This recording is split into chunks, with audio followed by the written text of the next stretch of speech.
ko'p millatli O'zbekiston xalqi inson huquqlari hamda davlat suvereniteti g'oyalariga sodiqligini tantanali ravishda e'lon qilib, hozirgi va kelajak avlodlar oldida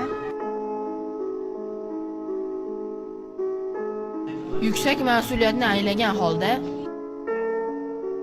o'zbek davlatchiligi rivojlanishini tarixiy tajribasiga tayangan holda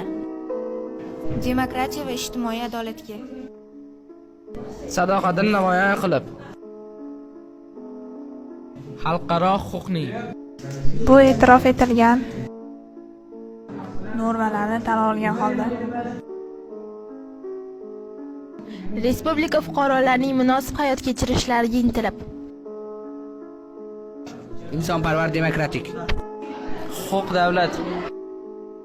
barpo etilishini ko'zlab o'zining muxtor vakili siymosida